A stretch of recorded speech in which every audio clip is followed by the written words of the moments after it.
Hi, I'm Julia Brennan, Director of Local Government, Housing and Communities at Transform. And I'm Nicola Devon. I'm one of the senior consultants at Transform.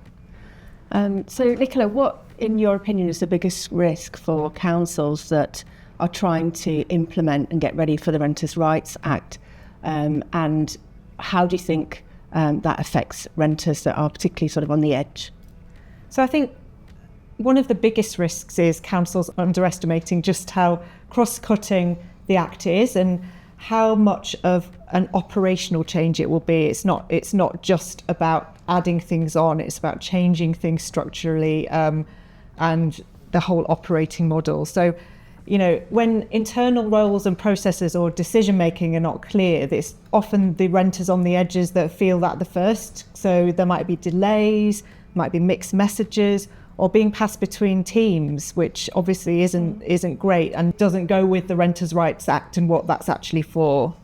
Okay, that's really interesting. And I guess on the other side of it, officers working for the council who haven't perhaps had schemes like selective licensing or additional are also on the back foot, and it must be difficult for them as well, trying to adhere to the Renters' Rights Act, but not having those processes maybe and governance in place. Yeah, absolutely. So just for someone in a vulnerable situation already, that lack of readiness within the council can have a direct effect, and problems might escalate then rather than being resolved early. So you've touched on this already, but can you just walk me through how internal processes, thinking like decision making and governance, affect outcomes for renters who might be at risk?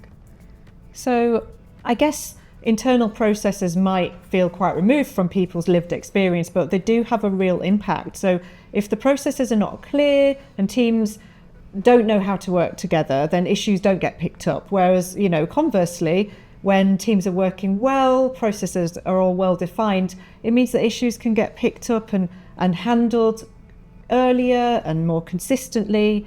And it just means that renters who are already under pressure, already marginalised, don't end up having to chase or repeat themselves or fall through the gaps. And that's exactly what the Renters' Rights Act is for.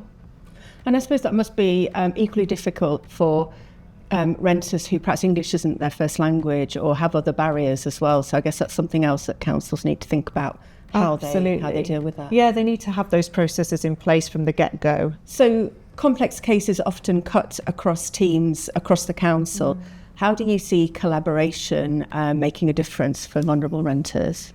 So these cases often involve housing conditions. There might be tenancy issues, legal thresholds, and enforcement powers all at once.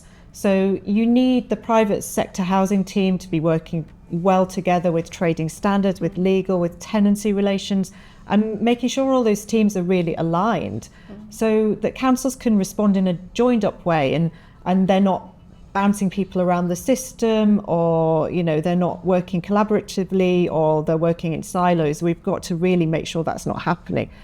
And I think that collaboration can be the difference between someone getting timely support or feeling that nobody is really taking ownership of their problem.